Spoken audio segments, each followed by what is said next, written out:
Hai, Assalamualaikum warahmatullahi wabarakatuh. Apa kabar semuanya? Semoga kalian selalu sehat dan selalu diberikan kebahagiaan. Amin.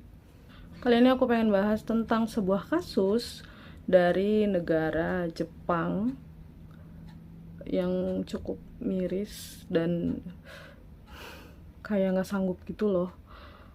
Karena si gadis ini tuh mendapatkan siksaan dulu gitu sebelum akhirnya meninggal dunia.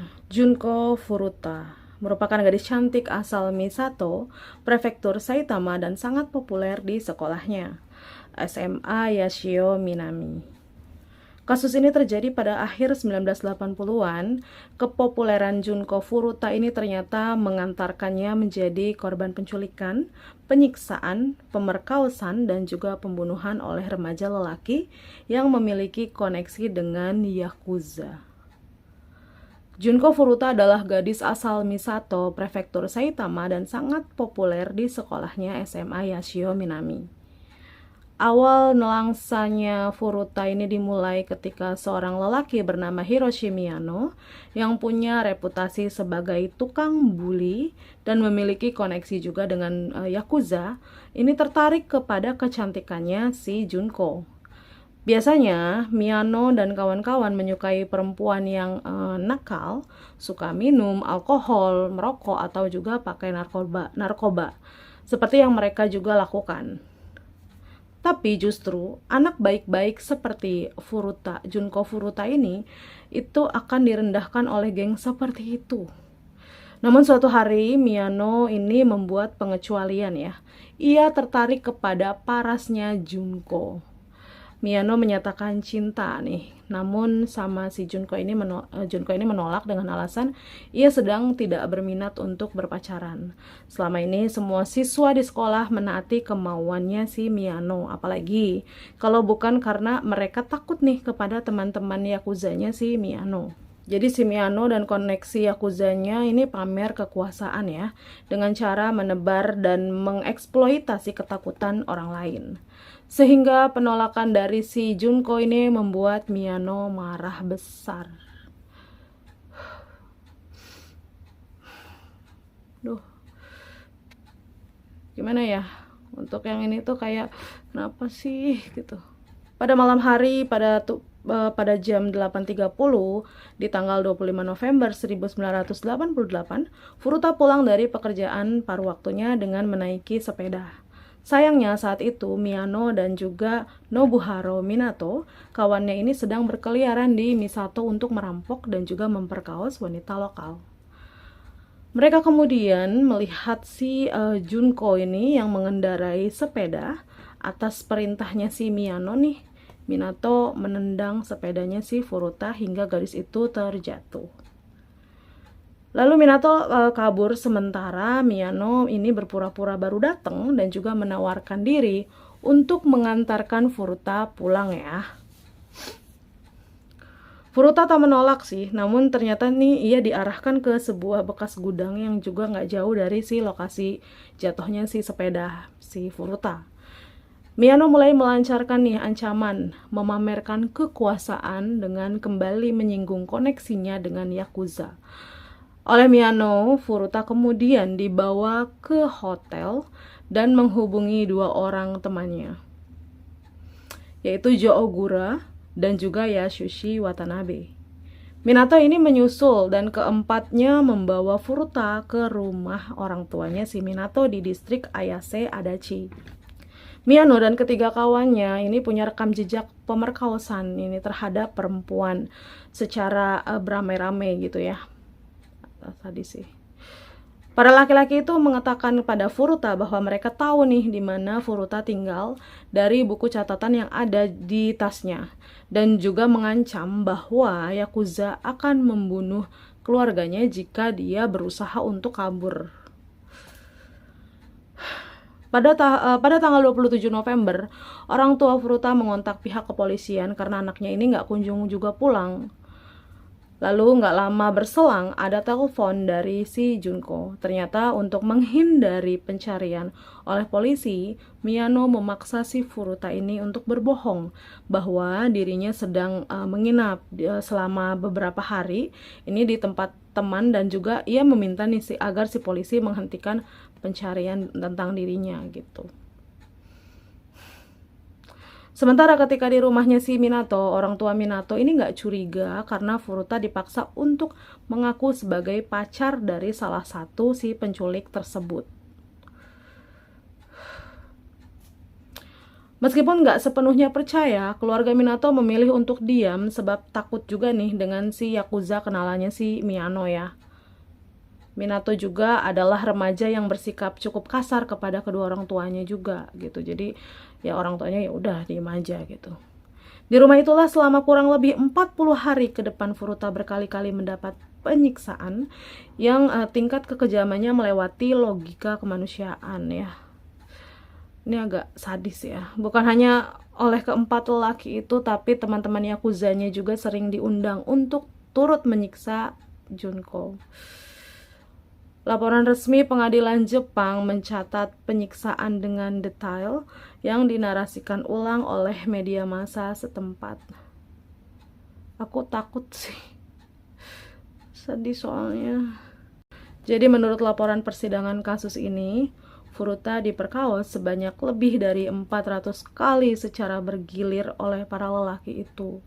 Gadis paling populer di sekolah itu bahkan juga dijadikan sasaran kekerasan fisik.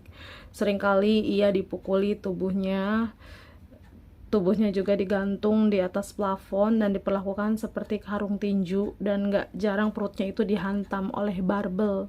Iya, barbel, lu gak salah denger.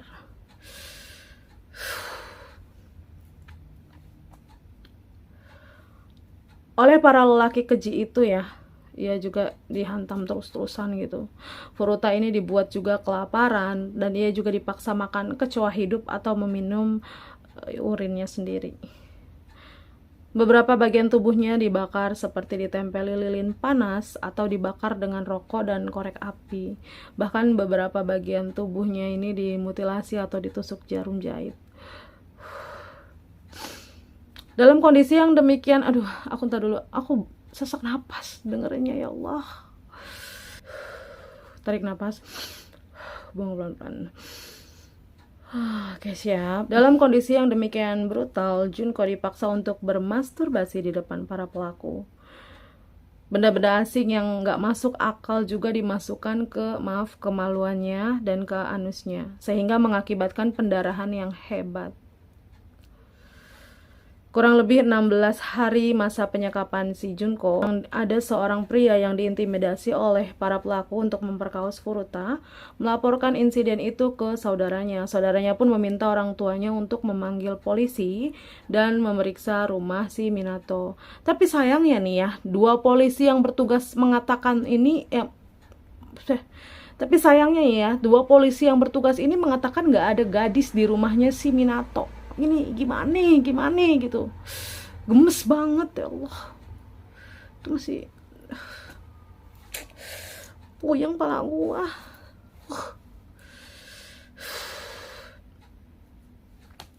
Jadi begini, kedua polisi ini tuh ternyata nggak memeriksa isi rumah itu dengan benar gitu. Jadi dengan keyakinan bahwa undangan pemeriksaan itu sendiri itu udah cukup membuktikan bahwa tidak ada gadis di rumahnya si Minato. Tapi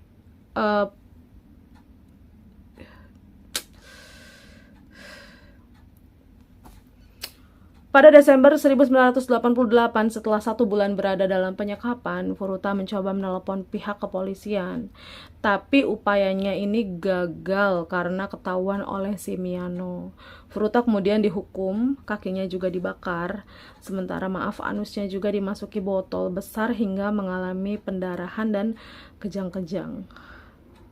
Menurut laporannya juga, selama persidangan, para pelaku mengira bahwa gadis itu hanya berpura-pura kejang sehingga mereka membakarnya lagi. Gila ya Allah. Furuta selamat nih dari semua siksaan itu yang membuatnya terus mengalami pemerkosaan dan juga siksaan lainnya. Ya, Furuta juga sampai minta agar dirinya dibunuh aja, agar penderitaannya juga berakhir. Bunuh aja gua. Iyalah. Gila lah. Namun saat si Furuta ini meminta itu, para pelaku menolak dan malah memaksanya tidur di balkon. Padahal saat itu musim dingin. Karena kerasnya siksaan, ia akhirnya kehilangan kontrol kantung kemih dan ususnya. Furuta lalu dipukuli kembali karena mengotori karpet. Ia juga nggak dapat makan atau juga minum karena akan muntah, dan tentu ia akan dipukuli lagi karena ini. Jadi alat pencernaan segalanya itu rusak gitu ya kan. Gimana coba ya Allah. Memasuki Januari, penyiksaan demi penyiksaan membuat kondisi fisik Furuta akhirnya berubah. Wajahnya juga membengkak dan luka-luka di sekujur tubuhnya pun mulai membusuk dan menghasilkan bau yang gak sedap ya. Para pelaku pun akhirnya kehilangan nafsu bejatnya lagi dan sempat mencari korban lain untuk diperkaos untuk menggantikan si Furuta ini. Meski gak disekap seperti itu ya, seperti si Furuta. Jadi, dan pada 4 Januari 1989, para pelaku melakukan siksaannya lagi. Mereka memukuli Furuta dengan barbel, menendang dan meninju, dan meletakkan 2 lilin pendek di kelopak matanya. Mereka membakar dengan lilin panas itu. Mereka memposisikan Furuta untuk berdiri dan memukul kakinya dengan tongkat. Dan pada titik ini, ia pun akhirnya jatuh. Pendarahannya sangat deras, juga nanah muncul dari luka bakarnya yang terinfeksi. Keempat anak laki-laki itu menutupi tangan mereka dengan kantong plastik. Gila, nutupin pakai kantong plastik ya, dia sendiri. Mereka terus memukulnya dan pada akhirnya menuangkan cairan ke paha, lengan, wajah, dan perutnya, dan sekali lagi membakarnya. Furuta diduga melakukan upaya untuk memadamkan api gini, kayak aduh.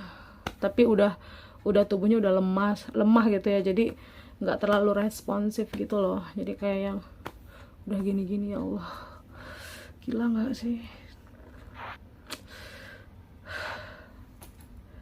Dan finally akhirnya si Furuta menyerah.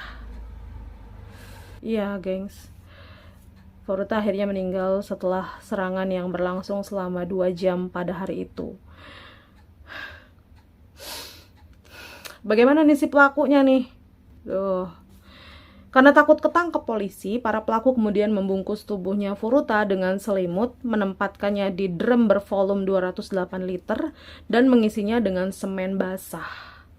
Dan pada pukul 8 malam, mereka membawa drum ini ke sebuah daerah bernama Koto di Tokyo, kemudian membuangnya ke dalam truk semen. Lalu beberapa pelaku ditangkap pada akhir Januari 1989 atas kasus pemerkosaan gadis lain. Gadis lain ya, bukan Furuta nih. Dan pada 29 Maret, setelah interogasi lebih lanjut, mereka mengakui kejahatan yang mereka lakukan juga nih terhadap si Furuta dan menyeret pelaku lainnya.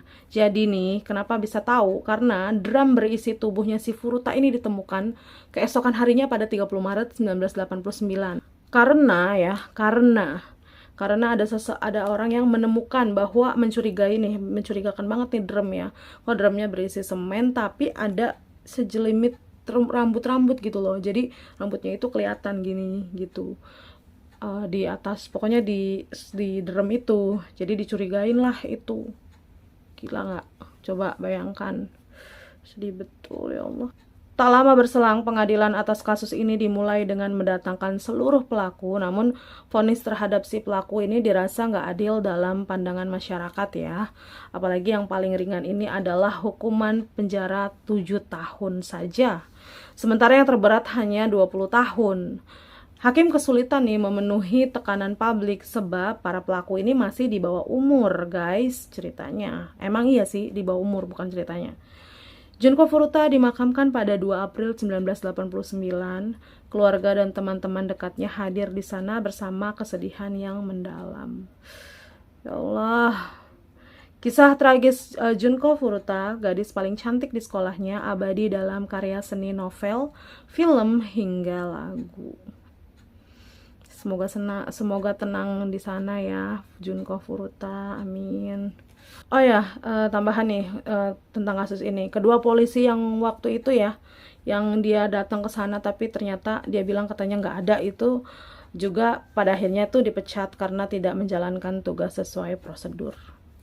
Itu tadi kisah tentang seorang gadis cantik yaitu Junko Furuta.